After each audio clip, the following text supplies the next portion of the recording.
Welcome everybody to the Keeping Score podcast from the Daily Interlake and Hagedon Sports Network. I'm Josh Amick. This week on the Range Riders Recap, we will be discussing the hard-fought series they had against the Missoula PaddleHeads, what to look forward to going ahead, and the Range Riders say goodbye to one of their longest-tenured players.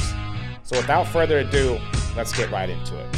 On Tuesday, the Range Riders headed to Missoula to face the top-ranked Missoula PaddleHeads for a big 6-game series as they trailed them by 4 games for the top seed in the Pioneer League.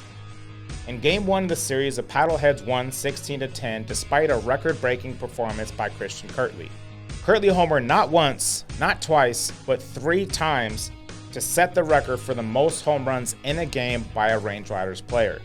He also drove in all 10 runs for the Range Riders and finished the day with 14 total bases. Both of those were records as well. Unfortunately, his performance wasn't enough as Missoula connected on 4 home runs and 17 hits for a Game 1 victory. Wednesday, the Range Riders pitchers held the top-ranked Missoula offense to 5 runs, but the PaddleHeads still homered 3 times in a 5-3 win. The Range Riders only had 4 hits all game, 2 of them being home runs by Ben Fitzgerald and Gabe Howell. It was Howell's first home run of the season as he rejoined the team last week.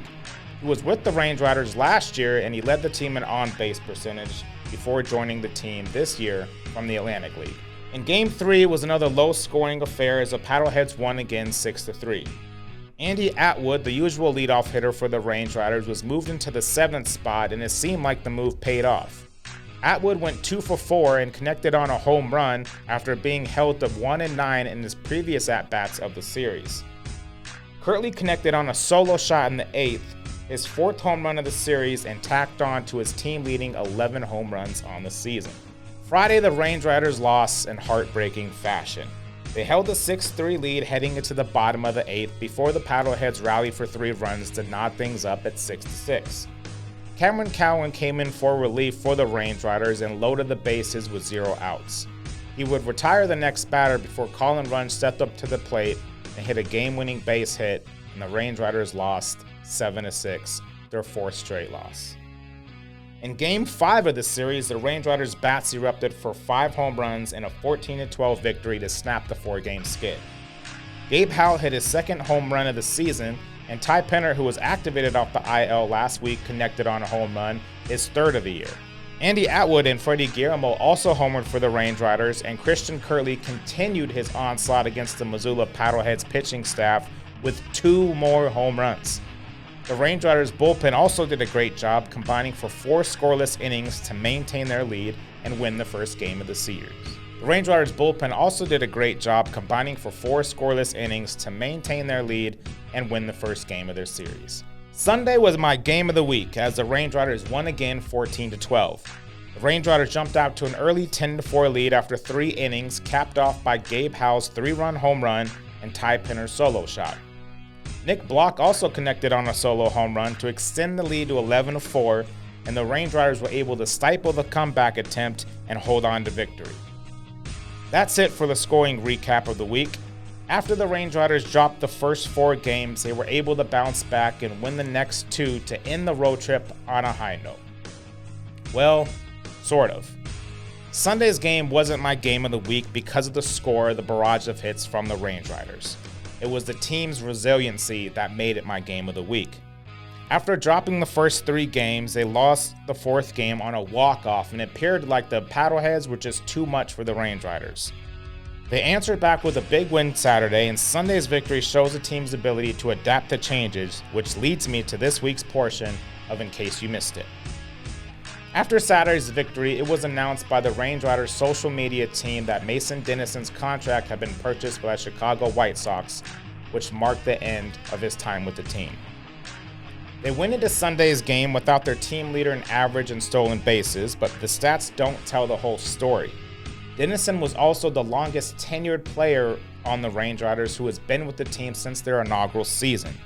He is unquestionably a huge loss for the team, the fan base, and the way the team was able to rally around him and win the game on Sunday without him there was huge.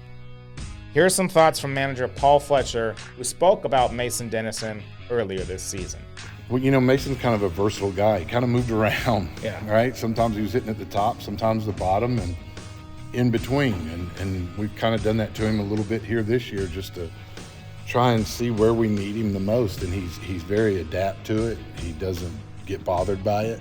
He just goes out and plays hard every day. He's one of those guys that really has a lot of skill set that I think transfers to the next level. But for here, he's just a wonderful guy. Do whatever you need him to do. Great team player. Dinesen was also a player who played all over the field and all throughout the lineup. Gabe Howell will be most likely called upon to fill that void as the everyday shortstop, a role he is familiar with. As I mentioned before, he was with the team last season in that role. Ty Penner will also be expected to fill that void in the infield, and Ben Fitzgerald will most likely be called upon to play more time in left, as they want to keep a good balanced lineup. It will be a team effort to replace the role Dinesen has played over the last 3 seasons. Also, in case you missed it, Christian Kirtley had a huge week against the PaddleHeads, hitting 6 home runs and drove in 16, and he's now the team leader in home runs and RBIs on the season. I would not be surprised at all if he is named the PBO Player of the Week. Looking ahead, the Range Riders open a 6-game series with an all-too-familiar opponent, the Great Falls Voyagers. This will be the 4th series these two teams have squared off against each other, and the Range Riders are hoping for similar results they had in the previous series. 2 weeks ago, the Range Riders lost the first game of the series against Great Falls before rattling off 5 straight wins. The Range Riders' pitching was dominant over that winning streak and will be needed again if they hope to maintain their spot in the 2nd seed. There are 12 games left of the first half of the season, with the top 2 seeds guaranteed a playoff spot. The team trailing the Range Riders currently is the Boise Hawks, who the Range Riders face in the final 6 games of the first half of the season. It could be a big series to determine which of those 2 teams locks in a playoff spot.